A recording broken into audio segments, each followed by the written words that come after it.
Shalom. Puji nama Tuhan, Bapak Ibu, Saudara sekalian, kita kembali berkumpul dalam ibadah online pada saat ini. Saya sungguh percaya pada waktu kita datang dengan sungguh-sungguh, maka kemenangan itu akan menjadi bagian dalam kehidupan kita. Mari kita bersatu dalam doa untuk masuk dalam ibadah pada saat ini. Bapa Surgawi, terima kasih ya Tuhan buat anugerah-Mu. Terima kasih untuk nafas hidup yang masih Engkau berikan bagi kami. Terbukti kami semua masih ada sampai saat ini. Terima kasih ya Bapa. Tuhan, kami juga memohon belas kasihan-Mu. Tuhan, kuduskan hati, pikiran, dan kehidupan kami. Sebelum kami jauh dalam ibadah ini, memuji membesarkan nama-Mu Bapa, supaya kami menjadi layak di hadapan-Mu ya Bapa. Kami berdoa ya Tuhan, untuk setiap pribadi yang terlibat dalam ibadah pada saat ini, Tuhan pakai mereka menjadi alat-Mu ya Bapa. Dan biarlah Tuhan, ibadah pada saat ini boleh menyukakan hati-Mu ya Bapa. Dalam nama Tuhan Yesus Kristus, kami menyerahkan dan kami membuka ibadah pada saat ini. Haleluya. Amin. Selamat beribadah. Tuhan Yesus memberkati. Shalom jemaat yang dikasihi Tuhan. Mari bersama-sama kita siapkan hati kita untuk memuji Tuhan. Yang siap memuji Tuhan katakan haleluya. Haleluya.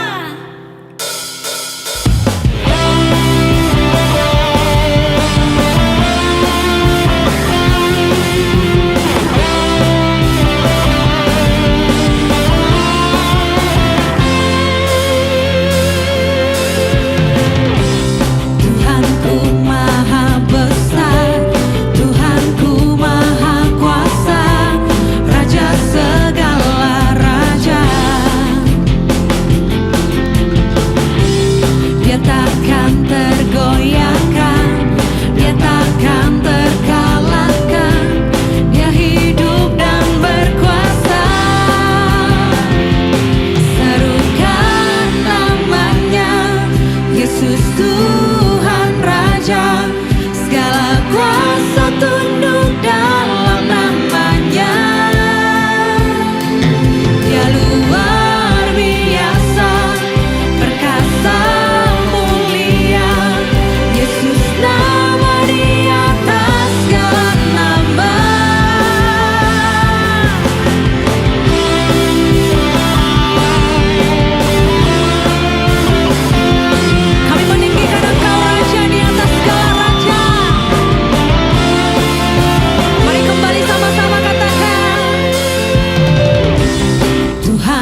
Apakah mendengar seruan hatiku?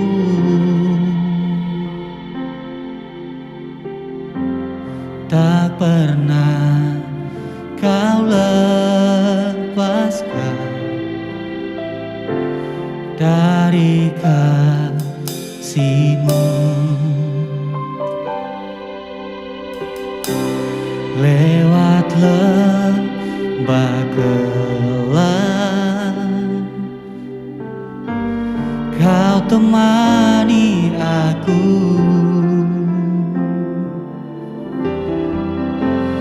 Roh-Mu bekerja selalu untuk kebaikanku. Mengalir kuasa dari tempat maha tinggi, Bapa kekal mulia, Kau hadir di sini, memulihkan hati, menyembuhkan yang terluka. Ku kan tenang bersama-Mu, Bapa.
Sebelum kita mendengarkan firman Tuhan, mari kita bersatu dalam doa. Tuhan Yesus Kristus, terima kasih Tuhan, jika sampai saat hari ini Tuhan, kami masih dalam keadaan sehat, untuk dapat bisa memuji dan memuliakan nama-Mu ya Tuhan, melalui puji-pujian yang barusan saja kami sampaikan kepadamu ya Tuhan. Biarlah puji-pujian itu dapat menjadi dupa yang harum di hadapan-Mu ya Bapa. Bapa, persiapkan hati kami Tuhan untuk mendengarkan firman-Mu. Urapi hamba-Mu ya Tuhan yang akan menyampaikan kebenaran firman-Mu. Biarlah firman yang akan disampaikan ini akan menjadi kekuatan bagi kami untuk menjalani hari-hari kami ke depannya Tuhan, sesuai dengan kehendak-Mu ya Bapa. Kami siap untuk mendengarkan, kami serahkan ke dalam tangan-Mu. Hanya di dalam nama Tuhan Yesus Kristus. Haleluya. Amin. Hari ini saya akan menyampaikan firman Tuhan dengan judul Sehati Berkarya bagi Kristus. Saudara sekalian, saya pernah membaca sebuah kisah tentang seorang Jepang yang bernama Tatsuya Shindo. Dia adalah seorang kepala atau pimpinan gangster yang paling ditakuti di sana, yaitu Yakuza. Dia melakukan banyak kejahatan dan perkara kriminal sehingga akhirnya dia ditangkap polisi, dimasukkan dalam penjara bertahun-tahun. Dan di dalam penjara dia berusaha menghabiskan waktu dengan membaca banyak buku. Satu kali ketika tidak ada lagi buku yang menarik hatinya, dia melihat Alkitab. Dan dia mulai membaca Alkitab. Hatinya kemudian disentuh oleh Tuhan.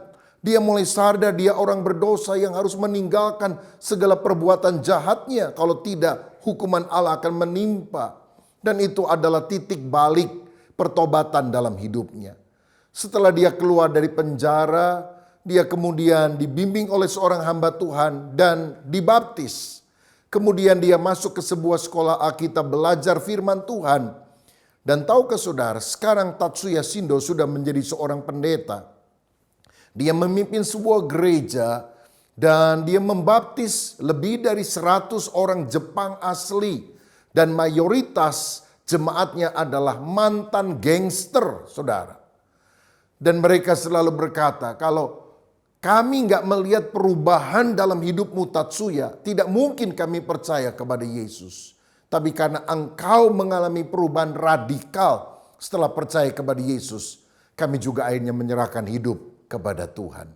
Saya yakin ini pekerjaan Roh Kudus. Mentobatkan gangster, bayangkan, susah sekali bukan? Mentobatkan orang baik-baik seperti Anda aja susahnya minta ampun, apalagi mentobatkan gangster. Tetapi kalau Tuhan bekerja, maka perkara yang dahsyat akan terjadi. Memang sekarang Tatsuya sudah menjadi hamba Tuhan. Dia melayani, memenangkan banyak jiwa. Dengan kata lain, dia berkarya bagi Kristus. Tetapi sebelum dia bisa berkarya bagi Kristus, sebetulnya Kristuslah yang pertama-tama berkarya dalam hidupnya. Dan itu juga yang kita harus alami. Kristus harus berkarya di dalam kita, baru kemudian kita bisa melakukan perkara yang sesuai dengan kehendaknya. Karena itulah hari ini saya ingin mengajak saudara membaca firman Tuhan di dalam surat Efesus pasal yang kedua ayat 8-10 yang berbunyi demikian. Sebab karena kasih karunia kamu diselamatkan oleh iman. Itu bukan hasil usahamu tetapi pemberian Allah. Itu bukan hasil pekerjaanmu. Jangan ada orang yang memegahkan diri. Karena kita ini buatan Allah diciptakan dalam Kristus Yesus untuk melakukan pekerjaan baik yang dipersiapkan Allah sebelumnya. Ia mau supaya kita hidup di dalamnya. Dari ayat ini kita melihat 3 karya agung Allah. Yang pertama, karya Allah bagi kita. Saudara, menurut Alkitab sejak Adam dan Hawa jatuh dalam dosa karena mengikuti bisnis alias bisikan manis dari iblis supaya mereka makan buah yang di tengah. Maka sejak itu bukan hanya Adam tapi juga seluruh keturunannya termasuk saya dan saudara telah jatuh di dalam dosa. Dan Alkitab berkata upah dosa adalah maut, kematian kekal di api neraka. Manusia tentu berusaha untuk menyelamatkan dirinya melalui beragam agama yang pada intinya mengajarkan perbuatan baik. Kalau kamu berbuat baik, kalau kamu beramal, mudah-mudahan kamu bisa masuk ke dalam sorga. Tetapi apa ada jaminan kita pasti masuk sorga? Apakah kita yakin bahwa kita ini pasti diselamatkan? Karena perbuatan baik kita sangat terbatas dibandingkan dengan kejahatan pada pikiran, pada sikap hati, dan juga pada perbuatan. Bahkan dalam Yesaya 64 ayat yang ke-6, firman Allah berkata, segala kesalehan kami seperti kain kotor di hadapan Tuhan. Sesuatu yang tidak berkenan kepada Tuhan. Nah, Tuhan melihat hal ini, manusia yang hopeless, tidak ada harapan untuk lepas dari api neraka. Tetapi karena Allah mengasihi manusia ciptaannya, maka dia mengambil inisiatif untuk menyelamatkan. Dia mengutus putra tunggalnya, yaitu Tuhan Yesus Kristus, untuk datang ke dunia, bahkan mati di kayu salib. Bukan karena dosanya sendiri, tetapi untuk menanggung dosa kita, umat manusia, supaya kita diselamatkan. 1 Petrus 2 ayat 24 berkata, ia sendiri telah memikul dosa kita di dalam tubuhnya di kayu salib, supaya kita yang telah mati terhadap dosa, hidup untuk kebenaran. Oleh bilur-bilurnya kamu telah sembuh. Saya pernah mendengar sebuah kisah ada seorang yang tinggal di Malaysia namanya Kabitman Saki. Sekian tahun yang lampau mengalami kecelakaan bermotor di Kuala Lumpur dan dia kehabisan banyak darah sehingga dia harus ditransfusi. Saudara, tetapi ketika golongan darahnya diperiksa, para dokter menjadi kaget karena golongan darah Kabitman Saki itu langka. Biasanya orang kan golongan darahnya kalau enggak A, B, AB atau O. Tapi orang ini golongan darahnya AOB. Ini disebut golongan darah Bombay karena kasus ini pertama kali ditemukan di Bombay, di Mumbai, India, sekian puluh tahun yang lampau. Saudara sekalian, dan ketika Palang Merah Internasional dihubungi, ternyata di dunia hanya 26 orang yang punya golongan darah AOB ini. Sehingga akhirnya dilakukan kontak mencari siapa yang mau mendonorkan darahnya. Ketemu orangnya di Montreal, Kanada. Wah, jauh sekali dari Malaysia. Tapi kemudian karena memang kondisinya kritis berbahaya, maka akhirnya diterbangkan darah tersebut sampai ke Kuala Lumpur. Dan untunglah Kabitman Saki bisa diselamatkan. Dia tidak jadi mati, tapi dia sehat kembali. Tapi saya mau katakan, ada satu jenis golongan darah lain yang lebih langka dan hanya satu-satunya, yaitu darah yang bisa menyucikan kita dari segala dosa. Darah yang bisa menyelamatkan kita dari murka Allah. Darah yang sanggup memberikan kepastian masuk sorga bagi setiap orang yang menerimanya. Dan darah itu adalah darah Yesus. Kalau saudara bertobat dari segala dosamu dan percaya kepada Tuhan Yesus Kristus, maka engkau akan diselamatkan. Karenanya di dalam Efesus 2 ayat 8 tadi dikatakan, sebab karena kasih karunia kamu diselamatkan oleh iman, itu bukan hasil usahamu. Saudara, apa itu kasih karunia? Kasih karunia atau grace dalam bahasa Inggris berarti pemberian kepada orang yang sebetulnya tidak layak untuk menerimanya. Dan kalau kita menerima pemberian itu semata-mata bukan karena kebaikan kita, tapi karena kebaikan Tuhan Sang Pemberi. Saudara, Tuhan memberikan keselamatan sebagai anugerah, kasih karunia, pemberian cuma-cuma. Kalau saudara bekerja dan di akhir bulan saudara mendapatkan gaji, itu bukan hadiah, itu upah, itu adalah hak saudara. Tapi kalau saudara tidak bekerja, tiba-tiba ada orang yang tergerak lalu memberikan saudara uang yang banyak, itu bukan gaji, itu bukan hak saudara. Saudara tidak layak untuk menerimanya karena orang itu tidak berutang apa-apa kepada saudara. Itu adalah free gift, itu adalah hadiah. Tahukah saudara, tangan Allah yang terulur dari sorga untuk menyelamatkan manusia adalah tangan kasih karunia. Tetapi ketika Tuhan mengulurkan tangan anugerahnya, grace dari sorga, maka kita dari bawah harus menyambutnya dengan faith, iman. Dan ketika grace bertemu dengan faith, iman, hasilnya adalah salvation, keselamatan. Jadi apa yang kita harus lakukan untuk menerima keselamatan? Beriman. Percaya, ini bukan hasil usaha kita, tapi ini adalah pemberian Allah. Kalau misalnya satu kali saya datang ke rumah Anda dan kemudian saya bilang, saya kok beberapa hari yang lalu berdoa dan tiba-tiba saya melihat wajah Anda dan Tuhan suruh saya kasih mobil. Jadi walaupun saya tidak kenal Anda, saya datang ke rumahnya setelah mungkin mendapatkan informasi dari gembala Lalu kemudian saya bilang, di depan sudah ada mobil baru.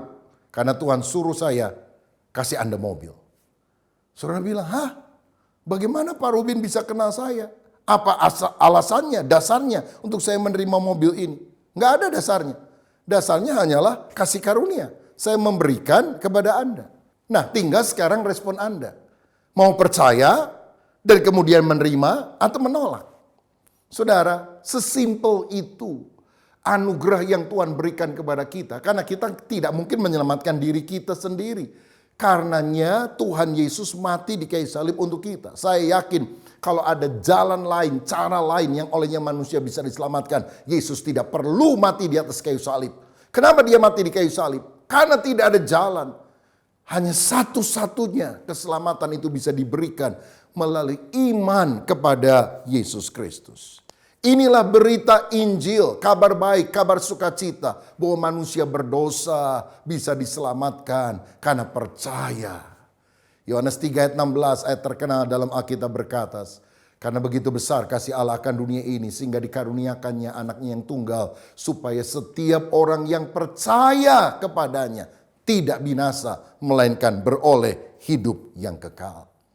Saya yakin saya pasti memiliki hidup yang kekal. Saya dan saudara yang beriman kepada Yesus dijamin masuk ke dalam kerajaan sorga. Inilah karya Allah bagi kita. Dan saya mau katakan setiap orang yang berjumpa dengan Yesus hidupnya tidak akan pernah sama lagi. Hidupnya pasti akan berubah. 2 Korintus 5 ayat 17 berkata, jadi siapa yang ada di dalam Kristus, dia adalah ciptaan yang baru. Yang lama sudah berlalu, sesungguhnya yang baru sudah tiba. Saudara-saudara, kita ini diciptakan menjadi manusia baru. Bukan rumahnya yang baru, rambutnya yang model baru. Tapi sifat dasar kita orang pendosa menjadi orang yang dibenarkan oleh Tuhan. Saudara, karena itu tidak cukup kita sekedar beragama Kristen. Apalagi Kristen KTP, Kristen tanpa pertobatan. Di gereja saleh, di luar gereja salah. Di gereja berdoa, di luar gereja berdosa. Di gereja Alkitab, di luar gereja alkohol. Bukan itu yang Tuhan mau. Tapi benar-benar kita bertobat, lahir baru. Diubah 180 derajat arah hidup kita oleh Tuhan. Paulus dulu adalah seorang penganiaya jemaat. Tetapi ketika dia bertemu dengan Yesus, dia menjadi rasul, utusan Kristus yang menanam begitu banyak jemaat di mana-mana. Karena apa? Dia adalah ciptaan yang baru. Saudara, saya ini anak pendeta. Tapi dari dulu saya malas pergi ke gereja. Walaupun dari sejak kecil ayah saya menyuruh saya tiap hari baca Alkitab. Saudara, tapi satu kali pada waktu liburan saya mau pergi ke Surabaya menjumpai saudara sepupu saya di sana dan berlibur kira-kira 2 minggu karena libur sekolah. Tapi ternyata saudara saya ini keesokan harinya mau mengikuti retreat di sebuah tempat di dekat danau di Jawa Timur. Saya bilang, aduh kebaktian lagi, saya males. Udahlah ikut saya, sebab kalau enggak kamu enggak ada teman. Masa kamu mau main sama papa mama saya, katanya. Akhirnya terpaksa saya ikut retreat. 4 hari 3 malam, saudara. Aduh, saya ngantuk mendengarkan khotbah pendeta. Padahal bagus-bagus loh sebetulnya khotbahnya. Sampai malam terakhir, udah hampir jam 10 pendeta masih khotbah. Saya memberikan anggukan tanda setuju tanpa diminta, artinya ngantuk, saudara. Tiba-tiba saya kaget luar biasa. Karena ada orang yang duduknya mungkin 5 baris di belakang saya. Kesurupan, kerasukan setan. Dan tendang itu bangku. Ciat, buak, dia tendang. Waduh, saya kaget. Lalu kemudian orang ini maju ke depan mau pukul pendeta. Pendeta pasang kuda-kuda. Dan dia bilang, dalam nama Yesus setan keluar. Orangnya terpelanting jatuh. Mengaum seperti singa. Diusir lagi setannya. Mendesis seperti ular. Wah, semua orang melihat itu. Dan akhirnya orang tersebut lemes, setannya keluar. Orangnya digotong ke ruangan samping dan pendeta menutup Alkitab. Dia berkata, saya tidak akan lanjutkan khotbah. Tapi saya mau bilang, setan sudah keluar dari orang ini. Tapi kalau saudara tidak dipenuhi oleh Yesus dan Roh Kudus dalam hidupmu, maka setan yang tadi sudah keluar bisa masuk kepada Anda. Waduh, nakut-nakutin lagi saudara. Tapi hal yang menarik hati saya adalah ini. Saya kok baru melihat ya, kuasa nama Yesus itu dahsyat. Setan bisa keluar. Hari itulah saya membuka hati, menerima Yesus sebagai Tuhan dan Juru Selamat. Sejak itulah saya mengalami kelahiran baru. Waktu saya pulang, saya beli Alkitab baru, saya baca tiap hari, saya garis bawahi dengan spidol merah untuk perintah Tuhan, hijau untuk janji Tuhan. Kalau bukan janji atau perintah, saya kasih spidol lain berwarna orange atau kuning. Dan Alkitab saya menjadi Alkitab pelangi yang bolak-balik dibaca dan diberi tanda. Saya kemudian mulai cinta Tuhan lebih lagi. Saya memberi diri dibaptis, saya penuh Roh Kudus, dan kemudian saya melayani. Sampai hari ini, karena apa? Bukan saya yang hebat, tapi Tuhan telah melakukan karya keselamatan itu bagi diriku. Saudara, alamilah karya Allah yang pertama ini, yaitu karya Allah bagi kita. Tetapi yang kedua, kita juga harus mengalami karya Allah di dalam kita. Alkitab tadi berkata, karena kita ini buatan Allah diciptakan dalam Kristus Yesus untuk melakukan perbuatan yang baik. Tahukah saudara bahwa pertobatan itu bukan akhir, tetapi ada proses yang masih terus Tuhan kerjakan, sebab kita ini sudah menjadi ciptaan baru di dalam Kristus. Alkitab berkata, tanggalkanlah manusia lama dan kenakanlah manusia baru, yaitu sifat-sifat ilahi yang Dia memunculkan dalam kehidupan kita. Saudara, seperti seorang penjunan yang membentuk tanah liat, sehingga tanah liat yang gak ada artinya itu sekarang menjadi bentukan yang indah, menjadi vas bunga, menjadi guci yang begitu antik dan mahal. Begitu juga Tuhan sedang mengerjakan kita.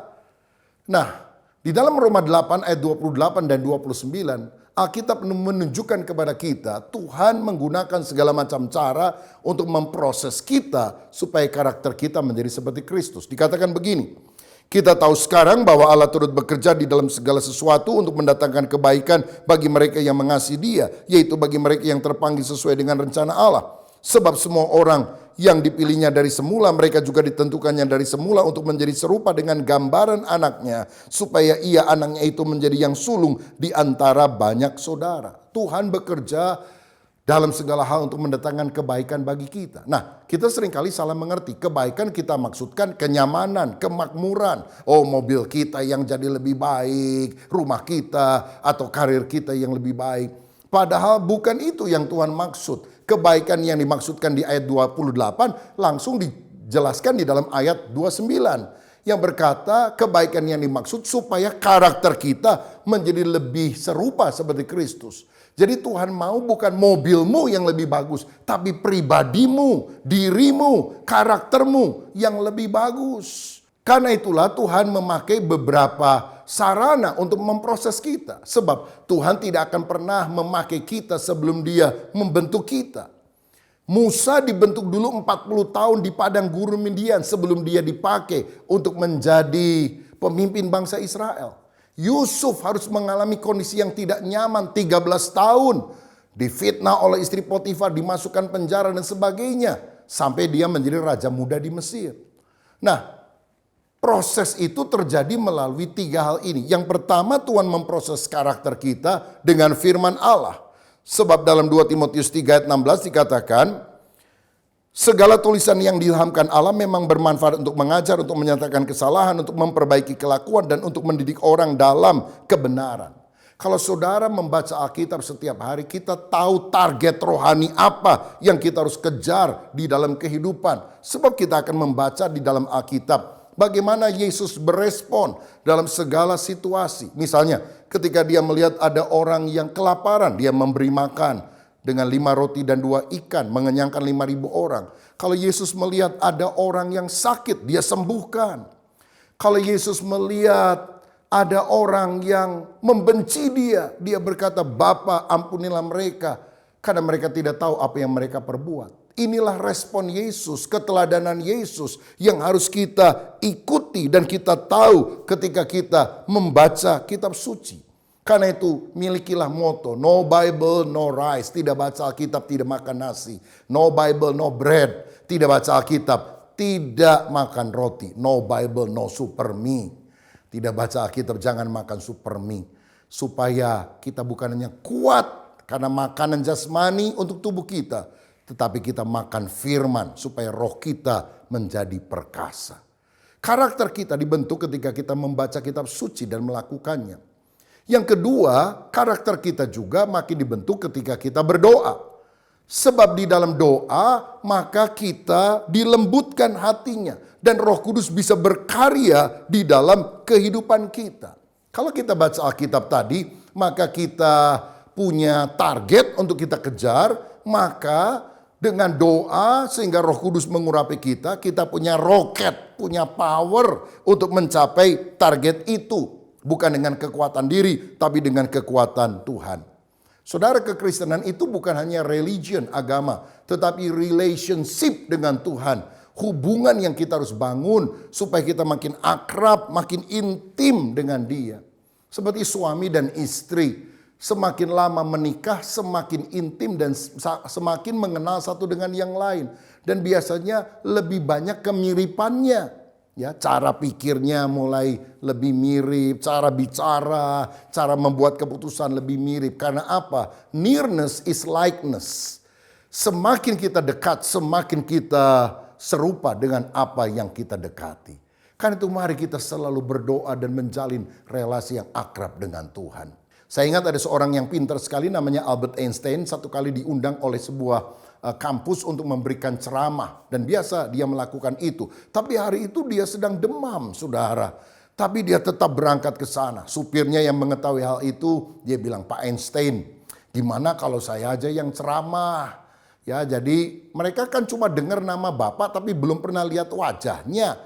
Jadi biar saya menggantikan Bapak. Saya jadi Bapak, Bapak jadi saya. Jadi waktu ceramah Bapak duduk aja di belakang, istirahat. Ah, kamu supir.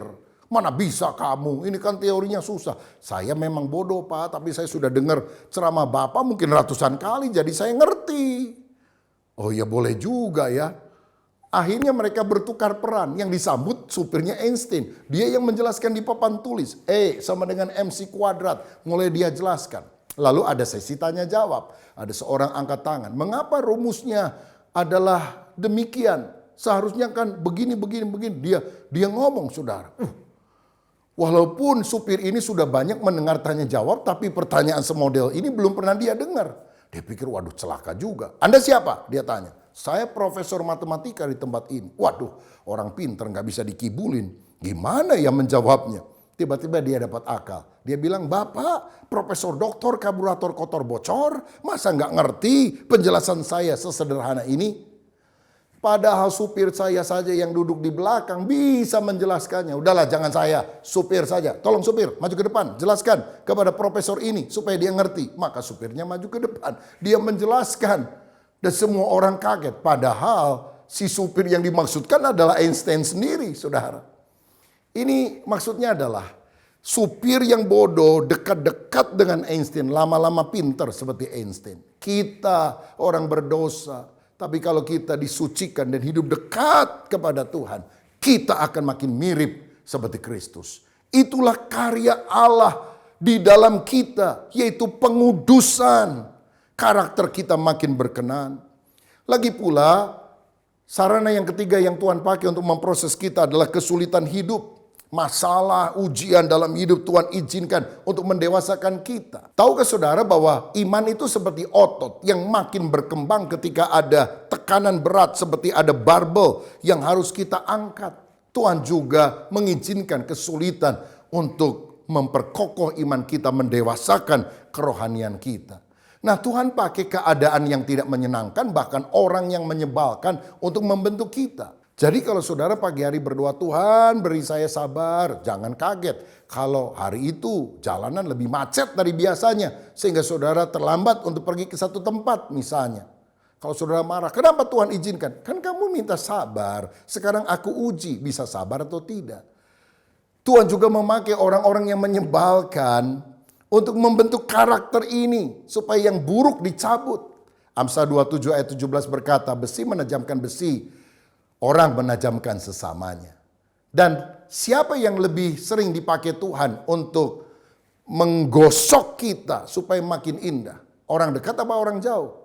Orang dekat. pasangan kita seringkali. Saudara, ada suami yang gagah, panglima, tapi dia nggak tahan karena di rumah dia punya istri yang cerewet, pang-6, saudara, lebih sakti istrinya. Kalau di kantor suami bersuara lantang seperti singa dari Yehuda, tapi di rumah dia takut sama singa betina, yaitu bininya itu. Tapi bukankah ini proses supaya karakter kita menjadi lebih lembut, lebih sabar, lebih memaafkan, lebih menerima apa adanya. Saudara, izinkan Tuhan memproses kita lewat firman, lewat doa, dan lewat kesulitan hidup, di mana kita berespon positif dan berkata, aku memilih untuk menjadi serupa seperti Kristus. Dan yang terakhir, yang ketiga adalah karya Allah melalui kita. Kita ini buatan Allah yang diciptakan dalam Kristus untuk melakukan pekerjaan baik. Saudara, kita harus tahu kita diselamatkan bukan karena melakukan perbuatan baik, tapi kita diselamatkan untuk melakukan perbuatan baik. Berarti perbuatan baik itu adalah buah keselamatan, bukti bahwa kita sudah menjadi manusia baru. Dalam Filipi 2 ayat 12 dan 13 dikatakan, hai saudara-saudaraku yang kekasih, kamu senantiasa taat, karena itu tetaplah kerjakan keselamatanmu dengan takut dan gentar, bukan saja seperti waktu aku masih hadir, tetapi terlebih pula sekarang waktu aku tidak hadir, karena Allah lah yang mengerjakan di dalam kamu, baik kemauan maupun pekerjaan menurut kerelaannya. Kerjakan keselamatanmu, sepertinya kita yang harus mengerjakan. Tapi ayat berikutnya berkata, karena Allah yang sebetulnya bekerja di dalam kamu. Ini artinya ketika kita melakukan pekerjaan baik, karya yang indah bagi Kristus, maka sebetulnya Tuhan yang bekerja dan memberikan kemampuan itu di dalam diri kita. Jadi sebetulnya yang penting bukan apa yang kita bisa lakukan untuk Allah, tetapi apa yang Allah bisa lakukan bagi kita. Yang pertama tadi, karya Allah bagi kita, itulah penebusan yang membuat kita selamat. Yang kedua, karya Allah di dalam kita, itu adalah pengudusan, karakter kita dibentuk menjadi seperti Dia. Dan yang ketiga, karya Allah melalui kita, yaitu pengutusan, pelayanan kita dipakai menjadi saluran berkat bagi banyak orang. Saudaraku, seorang tokoh gereja bernama Agustinus berkata, tanpa Yesus saya tidak bisa melakukan apapun. Tapi tanpa saya, Yesus tidak mau melakukan apapun. Artinya Tuhan mau memakai kita menjadi kawan sekerjanya untuk melayani. Yesaya pernah mendengar panggilan Tuhan, siapakah yang akan kuutus? Siapakah yang akan pergi untuk aku? Dia berkata, ini aku, utuslah aku. Biar kita rela dipakai oleh Tuhan untuk melayani dan menjadi berkat. Seperti Rasul Paulus yang dulu membenci kekristenan. Sekarang dia menanam begitu banyak jemaat, bahkan menulis hampir setengah kitab perjanjian baru. Tetapi ketika kita melakukan karya-karya yang luar biasa itu, kita tidak boleh memegahkan diri seakan-akan itu hebatnya kita. Tuhan yang bekerja melalui hidup kita. Sebab dalam 2 Korintus 3 ayat 5, Paulus berkata, dengan diri kami sendiri kami tidak sanggup untuk memperhitungkan sesuatu seolah-olah pekerjaan kami sendiri. Tidak, kesanggupan kami adalah pekerjaan Allah. Allah yang bekerja melalui hidup saya. Sehingga kalau kita misalnya bisa memimpin pujian, bisa berkhotbah, bisa memberi persembahan yang banyak, bisa melayani sekolah minggu atau apapun juga, bukan saya. Tapi Dia yang memampukan saya. Dia yang bekerja melalui saya untuk saya bisa melayani orang lain. Karena itu saudara, mari kita sehati berkarya bagi Kristus. Karena sebetulnya Allah sedang memakai kita dan melalui hidup kita, kita bisa memuliakan Tuhan. Kita diselamatkan untuk menyelamatkan orang lain. Karena itu ayo beritakan Injil, rajin bersaksi, menceritakan kebaikan Tuhan bagi banyak orang. Jangan lupa menceritakan tentang Yesus. Kita juga diberkati untuk memberkati. Seperti dalam Kejadian 12 ayat yang kedua, Tuhan berbicara kepada Abraham, aku akan membuat engkau menjadi bangsa yang besar dan memberkati engkau, serta membuat namamu masyhur dan engkau akan menjadi berkat. Tujuan Abraham diberkati supaya dia bisa jadi saluran berkat bagi orang lain. Nah, hidup kita tidak boleh selfish, berkati saya, Tapi kita perlu memikirkan bagaimana melalui hidup saya bisa jadi berkat bagi orang-orang di sekitar saya. Untuk itu saudara harus tahu apa potensi atau talenta yang Tuhan sudah berikan di dalam hidupmu. Dan apa passion atau kerinduan atau gairah untuk melayani orang lain di lingkunganmu yang sedang mengalami masalah. Yang menyebabkan engkau bisa menggunakan talentamu untuk melayani kebutuhan mereka. Saya tahu bahwa potensi atau talenta dan passion atau kerinduan melayani itu berbeda-beda untuk setiap orang. Ada orang yang terbeban melayani anak-anak kecil, dia jadi guru sekolah minggu. Tapi ada orang yang terbeban untuk melayani orang-orang lanjut usia, dia melayani ibadah lansia, lanjut usia, atau glamur, golongan lanjut umur. Kan beda talentanya, beda passionnya, gairahnya. Tapi walaupun berbeda-beda, ayo kita gunakan untuk kemuliaan Tuhan.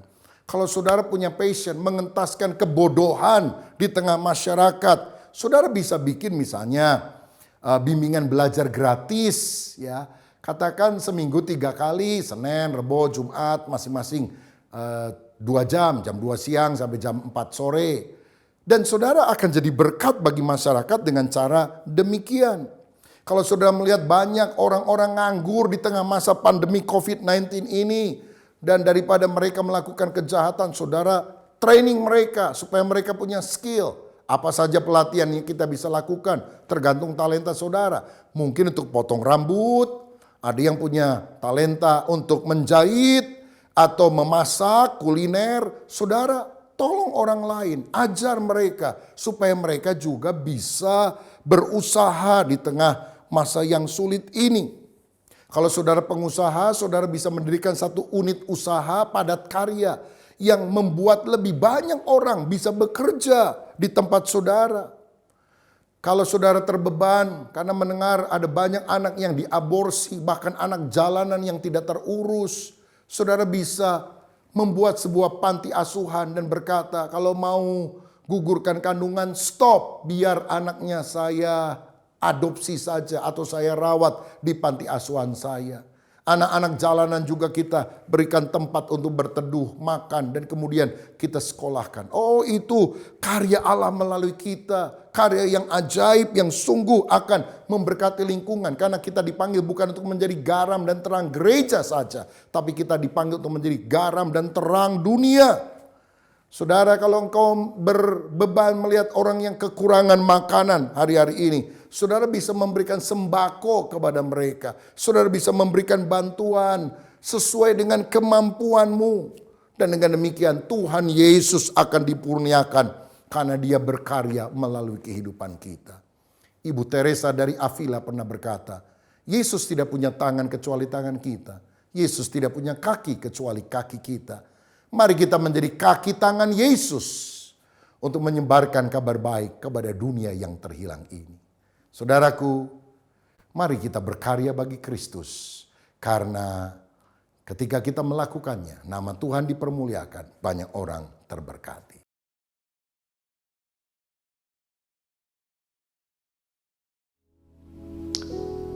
Buat kami Tuhan, sungguh boleh mengalami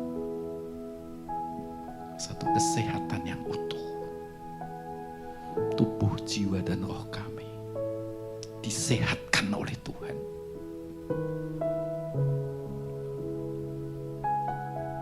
Hati yang dijamah menjadi baru. Hidup yang dijamah menjadi baru. Bahkan fisik kami seperti mata yang buta tapi melihat. Yang dulunya tuli tapi sekarang mendengar. Dulunya bisu, sekarang bisa berkata-kata untuk memuliakan nama-Mu. Terima kasih Tuhan. Kalau sebentar kami mau masuk di dalam perjamuan kudus, biar kami semua boleh diberkati, dilayakkan, bahkan diubahkan, disehatkan menjadi manusia baru. di dalam Kristus. Saudara dengarkan firman Tuhan. Dan ketika mereka sedang makan, Yesus mengambil roti, mengucap berkat, memecah-mecahkannya, dan memberikannya kepada murid-muridnya dan berkata, ambillah, makanlah, inilah tubuhku. Percayakah saudara bahwa roti ini adalah persekutuan dengan tubuh Kristus? Mari kita makan di dalam nama Tuhan Yesus Kristus.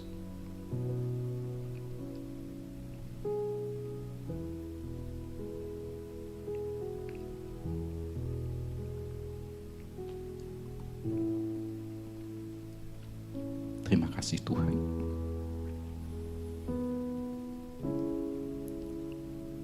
Kami ucap syukur.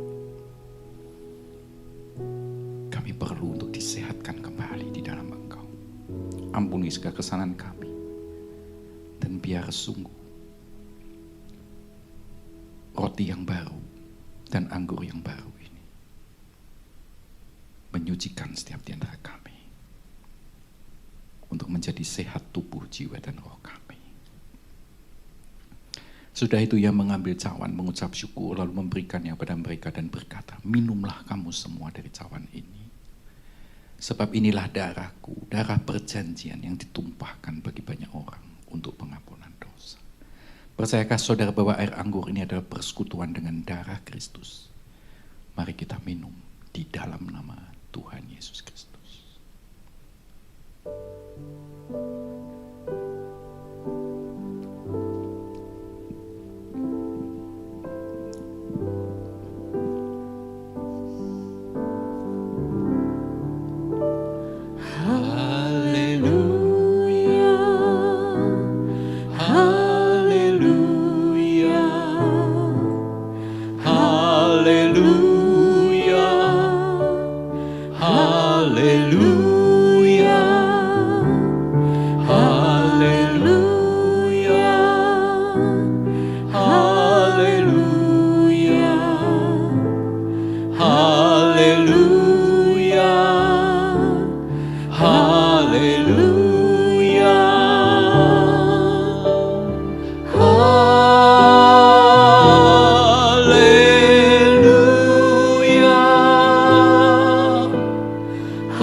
Segala puji, segala hormat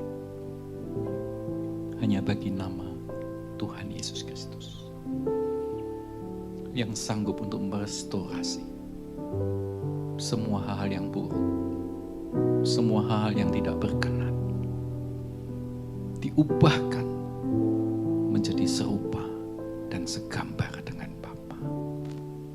Terima kasih Tuhan, berkat-Mu atas setiap di antara kami. Di dalam nama Yesus, kami sudah berdoa dan mengucap syukur. Haleluya. Amin.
Mari, jemaat Tuhan, ikuti acara khusus doa pagi, seri khotbah Buah-Buah Roh, dengan tema Buah Roh untuk Kesehatan dan Pertumbuhan. Pada tanggal 4 sampai 14 April 2022, pukul 6 sampai 7 pagi melalui aplikasi Zoom. Bersama-sama kita tingkatkan kesehatan dan pertumbuhan iman rohani kita. Tuhan Yesus memberkati. Mari bersama-sama bergabung dalam doa puasa raya GBI Bethel yang dilakukan setiap hari di bulan April. Anda dapat memilih waktu puasa. Doa puasa 1 hari penuh. Puasa dimulai dari jam 6 sore dan dibuka jam 5 sore keesokan harinya. Puasa setengah hari.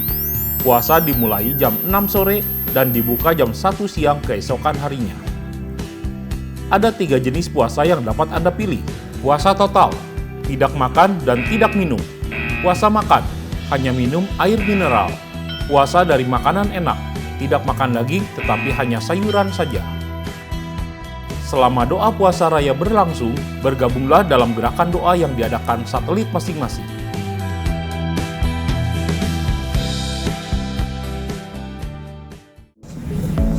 Kepada seluruh pelayan GBI Bethel, Anda diwajibkan mengikuti konser doa, sekaligus mendapat arahan dari Bapak Gembala Pendeta Dr. Julius Ishak Abraham pada Kamis 7 April jam 7 malam melalui aplikasi Zoom. ID meeting akan diberitahukan via WhatsApp.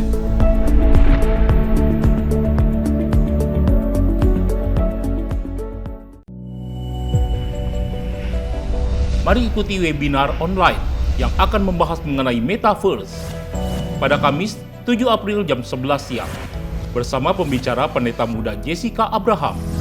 Metaverse, peluang atau tantangan bagi gereja? Daftarkan segera.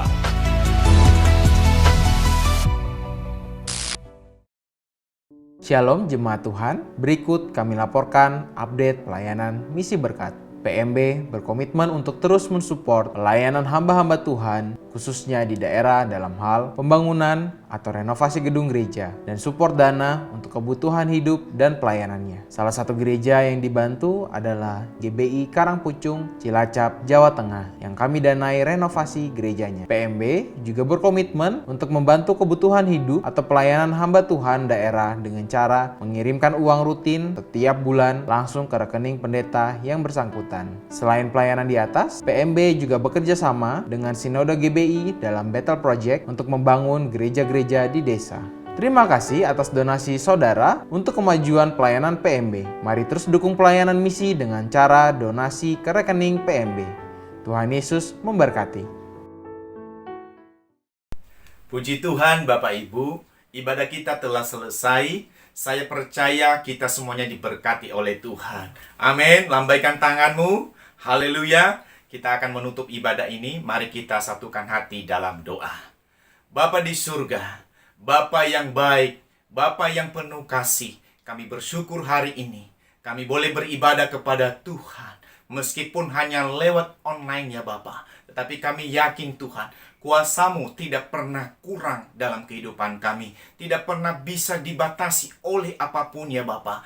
Karena Engkau adalah Allah yang maha kuasa, Allah yang maha dahsyat. Engkau adalah Allah yang ajaib Tuhan Yesus. Bapa di surga, kami berdoa untuk setiap para pelayan Tuhan yang sudah melayani Engkau hari ini. Mari Tuhan Yesus tolonglah mereka. Dan biarlah segala sesuatu apa yang sudah mereka perbuat di hadapan-Mu itu menjadi persembahan yang harum, menyenangkan hati Tuhan. Dan akhirnya Tuhan Engkau memberkati kehidupan mereka. Dan terus Engkau pakai mereka sebagai alat-Mu bagi kebesaran nama-Mu. Tuhan Yesus, kami juga berdoa untuk hamba-Mu yang telah memberkati kami melalui kebenaran firman Tuhan hari ini. Mari Tuhan Engkau terus pakai hamba-Mu, berkati keluarganya, berkati pelayanan, terus pakai hamba-Mu dimanapun berada. Nama Tuhan dipermuliakan, ada jiwa-jiwa yang dibawa bagi kemuliaan nama Tuhan. Bapa Surgawi, kami juga berdoa ya Tuhan untuk umat-umat Tuhan yang telah mengikuti ibadah ini. Kami percaya Tuhan melalui pujian, melalui kebenaran firman Tuhan, itu sangat bermanfaat untuk membangun iman kami, untuk membuat kami semakin dewasa di dalam rohani, sehingga Tuhan, apapun yang terjadi, persoalan, kesulitan, kami pasti melewatinya karena kami hidup di dalam Tuhan, karena Tuhan bersama-sama dengan kami. Tuhan Yesus yang baik, kami juga berdoa Tuhan untuk setiap para pemimpin rohani kami, para pembina rohani kami. Kami berdoa untuk Om Julius, Pak Rubin, Pak Suwito, Pak Suryanta, berserta tim pelayan yang ada di GBI Kedoya. Kiranya hikmat Tuhan, kekuatan, kesehatan Tuhan anugerahkan kepada mereka ya Bapa. Dan mereka semuanya melakukan segala tugas yang ada dengan penuh kasih, sukacita yang datang dari Bapa Surgawi. Sehingga di sana pun Tuhan namamu dipermuliakan. Kami juga berdoa Bapa untuk bangsa dan negara kami. Kami berdoa untuk presiden kami dan jajarannya. Biarlah Tuhan Engkau berikan kepada mereka hati yang takut akan Tuhan, hati yang bijaksana di dalam menjalankan setiap tugas yang ada, sehingga bangsa ini Tuhan sungguh di bawah pemerintahan Bapak Presiden Joko Widodo ini menjadi yang terbaik, menjadi bangsa yang terus mengalami perkembangan yang lebih baik. Tuhan tolong ya Bapak, bangsa kami dalam menghadapi dampak pandemi COVID-19 ini. Kami percaya Tuhan, Tuhan mengasihi bangsa kami. Kami percaya Tuhan, Tuhan punya maksud yang terbaik untuk bangsa kami. Kami rindu Tuhan lawatan-Mu terjadi buat bangsa kami. Kami rindu Tuhan kemuliaan-Mu Engkau nyatakan di tengah-tengah bangsa kami. Sehingga bangsa ini Tuhan mengenal Engkau sebagai Allah yang benar, sebagai Allah yang memiliki kehidupan ini. Tuhan Yesus, inilah doa kami. Kami percaya Tuhan, ketika kami sungguh-sungguh berdoa, ketika kami terus tekun dalam doa, Tuhan akan mendengarkan kami, dan kehendak-Mu lah yang terbaik bagi kehidupan kami semuanya. Di dalam nama Tuhan kami Yesus Kristus, Sang Kepala Gereja, kami sudah berdoa. Haleluya. Immanuel. Amin. Saudara, kita masuki minggu ini dengan tetap berpengharapan kepada Tuhan. Dan terimalah berkat Tuhan. Angkat tanganmu dan angkat hatimu. Tuhan memberkati engkau dan melindungi engkau. Tuhan menyinari wajahnya kepadamu dan memberi engkau kasih karunia. Tuhan menghadapkan wajahnya dan memberi engkau karunia-karunia yang sempurna. Sehingga setiap di antara saudara dan saya boleh mendapatkan penyertaan ilahi yang sempurna menyertai kehidupan saudara dan saya dari saat ini bahkan sampai selama-lamanya. Yang percaya bersama-sama kita katakan, amin. Tuhan memberkati. Salam sehati.